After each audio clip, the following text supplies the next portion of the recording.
think it's important to focus on stories that are either important to you, or personal to you in some way. The things that work best in television are things that somehow touch you personally. I do think for me the biggest thing is having that stamina to say, I'm going to go and for a certain amount of time, this is going to be my life, And just hope that your family understands. Yes, absolutely. You need a understanding, some type of family support base, just pure amount of time and energy that goes into doing it. I don't know too many other jobs that have that. When I wrote Rectify, I didn't have an agent or a manager. I had a lawyer that I'd talk to once or twice a year just to see how he was doing.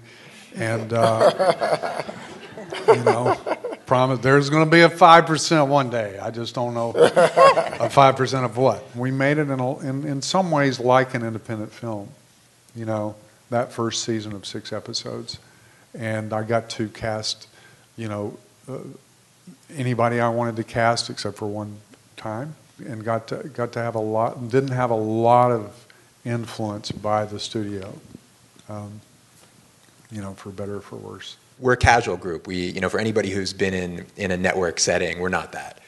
It's a handful of people, and we've greenlit series based on pitches in the room and then been in production on them 5 weeks later. Wow. So things can happen very, very fast with us. We don't bullshit. If we're not interested, we tell you right away. We don't want to waste your time. If we are interested, we're serious, and we may want to be in production faster than maybe you're even ready to be in production. And then when we go into it, the onus is on the creator. We want them to tell their story, and we want them to do it their way. And that's, again, that's the bet that we're taking. Having a camp, getting in a camp, especially as a comedy writer, is so important to your career. Because people will go from show to show to show, and they'll say, oh, I know this guy. It's a lot about when you're sitting in a room with people for 12, 13 hours. For me, the biggest thing was, no dick rule. Like, I didn't, life's too short. We call it the no asshole rule. Yeah.